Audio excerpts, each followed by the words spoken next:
Welcome back to house of football. Man City nil Spurs 4. ഈ ഒരു situation എങ്ങനെയാണ് explain ചെയ്യേണ്ടതെന്ന് എനിക്കറിയില്ല ഗൈസ്. കാരണം ഇതൊന്നും നമുക്ക് കണ്ട് ശീലമില്ലാത്ത കാര്യങ്ങളാണ്. കാരണം പെപ് ഗാർഡിയോളയുടെ ടീം 5 മത്സരങ്ങൾ അടുപ്പിച്ച് പൊട്ടുക, അതും 5ാമത്തെ മത്സരം സ്പേഴ്സിനെതിരെ 4-0 പൊട്ടുക.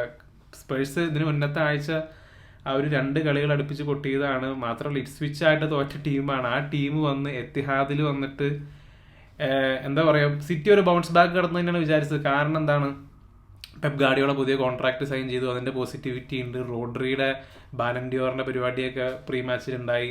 അപ്പോൾ അങ്ങനെയൊക്കെ വിചാരിച്ചപ്പോൾ എന്താ പറയുക, ഇത് ഒരു perfect game for Man City to bounce back എന്നാണ് വിചാരിച്ചത്. പക്ഷേ ഒരു പമ്പിങ് ആണ് സ്പേഴ്സിൻ്റെ ഭാഗത്ത് നിന്ന് കിട്ടിയത്.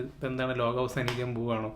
അപ്പോൾ അങ്ങനെ ഒരു സിറ്റുവേഷനാണ്. ശരിക്കും പറഞ്ഞാൽ വിശ്വസിക്കാൻ പറ്റാത്തൊരു സിറ്റുവേഷനാണ്. ഇനിയിപ്പോൾ ഇത് മാത്രമല്ല, മേ ബി 6 in a റോയിലേക്ക് ആയേക്കാം. കാരണം അടുത്ത ആഴ്ച അവരുടെ മത്സരം എന്ന് പറയുന്നത് ആൻഫീൽഡിൽ പോണ ലിവർപൂളിനെതിരെ. അവരാണെങ്കിൽ നല്ല ഫോമിലാണ്. അവർക്കറിയാം, ലിവർപൂളിനറിയാം ഈ ഒരു വരാൻ പോകുന്ന പർട്ടിക്കുലർ മത്സരം വിജയിച്ചു കഴിഞ്ഞാൽ അവർ തന്നെ ക്ലിയർലി ഫേവറേറ്റ്സാണ്. ഇപ്പം തന്നെ ലിവർപൂൾ തന്നെയാണ് ഫേവറേറ്റ്സ്. കാരണം നമ്മളിതിന് മുന്നത്തെ പല വീഡിയോകളും മെൻഷൻ ചെയ്തിട്ടുള്ളൊരു കാര്യമാണ്.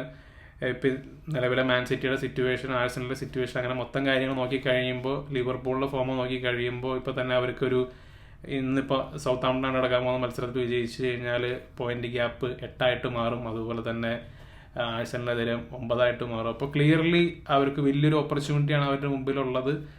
ഇതങ്ങനെ ലിവർപൂൾ ബോട്ടിൽ ചെയ്ത് കളയുന്നു തോന്നണില്ല. അപ്പം അതുകൊണ്ട് തന്നെ ക്ലിയർലി അവരുടെ മുമ്പിൽ നല്ലൊരു അവസരമാണ് ശരിക്കും പറഞ്ഞു കഴിഞ്ഞാൽ ഇതോടുകൂടി ലിവർപൂളിന് കിട്ടിയിട്ടുള്ളത് എന്നുള്ളത് തന്നെയാണ് പറയാനുള്ളത്. ഇപ്പോൾ ഓവറോൾ നോക്കിക്കഴിഞ്ഞാൽ എന്താ പറയുക, സ്പേഴ്സ് തീർച്ചയായും അവർ മാൻ സിറ്റിനേക്കാൾ എനർജി കാണിച്ചു, അവരെക്കാളും ഫിനിഷിങ് കാണിച്ചു. ഇതൊക്കെ തന്നെയാണ്. ഇപ്പോൾ ഇന്നലെ ഹാലൻഡിന് ചാൻസ് കിട്ടി, ഹാലൻഡാണെങ്കിൽ ഫിനിഷ് ചെയ്യണില്ല. പിന്നെ സ്ഥിരം പറയുന്ന കാര്യം റോഡ്രി ഇല്ലാത്തത് കൊണ്ടുള്ള സിറ്റിയുടെ മിഡ്ഫീൽഡിലെ പ്രശ്നങ്ങൾ. എന്താണ് കറക്റ്റായിട്ടൊരു എക്സ്പ്ലനേഷൻ പറയുക എന്നുള്ള കാര്യം അറിയില്ല. ഇപ്പോൾ ആ ഒരു ടീമിലേക്ക്, ഇന്നലത്തെ മാൻ സിറ്റി ടീമിലേക്ക് നമ്മൾ നോക്കിക്കഴിഞ്ഞാൽ ഇത് അത്ര മോശം ടീമൊന്നും അല്ല. അവിടെ വളരെ എക്സ്പീരിയൻസ്ഡ് ആയിട്ടുള്ള പ്ലേയേഴ്സ് ഉണ്ട്. ബെർണാഡോ സിൽവ ഉണ്ട്, അലൻഡ് ഉണ്ട്, ഫോഡൻ ഉണ്ട്. അപ്പോൾ ഇതൊന്നും അങ്ങനെ എന്താ പറയുക, തീരെ മോശമായിട്ടുള്ള ടീമൊന്നും അല്ല. പക്ഷെ അവർക്ക് ഈ പറയുന്ന പോലെ എന്തോ ദർ ഇസ് സംതിങ് മിസ്സിങ്. അവർക്ക് ആ ഒരു പഴയ ലെവലിലേക്ക് എത്താൻ സാധിക്കുന്നില്ല. എന്താണ് അതിനെ എക്സ്പ്ലെയിൻ ചെയ്യേണ്ടതെന്നുള്ള കാര്യം പോലും എനിക്കറിയില്ല എന്നുള്ളതാണ് സത്യസന്ധമായിട്ട് എൻ്റെ സൈഡിൽ നിന്ന് പറയാനുള്ളത്. If anyone knows anything else നിങ്ങൾക്ക് തീർച്ചയായും എക്സ്പ്ലെയിൻ ചെയ്യാവുന്നതാണ്. പക്ഷേ ഞാൻ ഓവറോൾ പല കാര്യങ്ങൾ വായിക്കുമ്പോഴൊക്കെ ഈ പറയുന്ന റിപ്പീറ്റേറ്റീവായിട്ട് പറയുന്ന കാര്യങ്ങളാണ്. അതല്ലാതെ പെപ് ഗാർഡിയോളയുടെ ടാക്ടിക്സിനോ അല്ലെങ്കിൽ അദ്ദേഹത്തിൻ്റെ ശൈലിയോ ഒന്നും നമ്മൾ ക്വസ്റ്റ്യൻ ചെയ്യേണ്ട ആൾക്കാരല്ല. കാരണം അത് ഓൾറെഡി അത് പ്രൂവൻ ചെയ്തിട്ടുള്ളൊരു കാര്യമാണ്. ഇപ്പോൾ പെപ്പിൻ്റെ ഇൻ്റർവ്യൂ വരെ കേട്ട് നോക്കിക്കഴിഞ്ഞാലും അദ്ദേഹം ഇപ്പോൾ ഒരുമാതിരി ടെൻഹാഗ് ലൈനിലേക്കാണ് പറയുന്നത്. I won 2 trophies in 2 seasons എന്ന് പറയുന്ന പോലെ I won 6 Premier League titles എന്നുള്ള കാര്യമൊക്കെയാണ് പെപ്പ് ഈ കാര്യത്തിലേക്ക് വരുമ്പോൾ അദ്ദേഹം ഡിഫെൻഡ് ചെയ്യുന്നതെന്നുള്ളത് തന്നെയാണ്. അപ്പോൾ ജോസേ ചെയ്തുകൊണ്ടിരുന്ന കാര്യമാണ് ശ്രീ ടൈറ്റിൽസ് എന്ന് പറയുന്ന പോലെ. ഇപ്പോൾ ഇങ്ങനെ ഒരു സിറ്റുവേഷനിലേക്ക് വന്നു കഴിഞ്ഞപ്പോൾ, ഇങ്ങനെ ഒരു ക്രൈസിസ് സിറ്റുവേഷനിലേക്ക് വന്നു കഴിഞ്ഞപ്പോൾ തീർച്ചയായും അദ്ദേഹം ടൈറ്റിലുകളുടെ എണ്ണം പറഞ്ഞിട്ടാണ് അദ്ദേഹം ഡിഫെൻഡ് ചെയ്യുന്നത്.